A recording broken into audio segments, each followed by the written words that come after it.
بیش از 15 سال از عملیات 11 سپتامبر 2001 بیش از 5 سال از مرگ اسامه بن لادن می‌گذرد. مغز متفکر آن عملیات در یورش نیروهای ویژه آمریکایی در هیبت آباد پاکستان کشته شد. اما القاعده از مدت‌ها پیش دیگر حمله به آن ابعاد نکرده. چی به سرش آمد؟ آیا وجود دارد و ساکت است یا اینکه خود را توصیه می‌دهد؟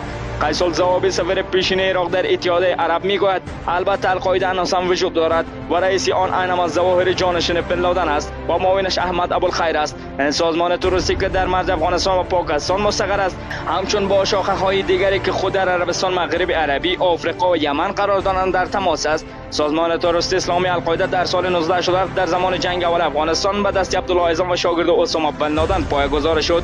اما شهرت یافتن آن به سال 1998 یعنی زمانی برمیگردد که با دست داشتن به بمبگذار سفارت آمریکا در نایروبی و دارالسلام متهم شد.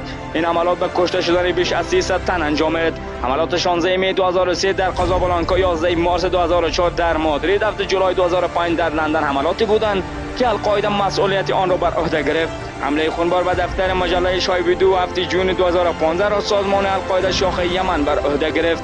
بعد از عملیات 11 سپتامبر سرانجام در سال 2001 ایالات متحده آمریکا با کمک کشورهای متحد خود عملیات تلافی‌جویانه شدید را در خاک افغانستان انجام داد. هدف این عملیات القاعده بود، اما طالبان نیز از آن در امان نماندند. آیا مرگ بن لادن سبب نابودی عملیات القاعده شد؟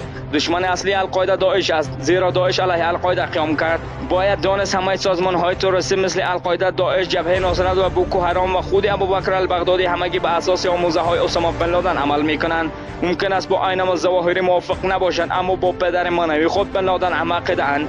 ظواهر رئیس کنونی القاعده از زمان مرگ رئیس پیشین خود به سخنان بدون عمل بسنده کرده است. سازمان‌های تروریستی همچون داعش، القاعده شاخه شبه جزیره عربستان و مغرب اسلامی که با سازمان القاعده اصلی بیعت کردند در عین حال خود را مستقل می‌دانند و زیر فرمان رؤسای محلی فعالیت می‌کنند.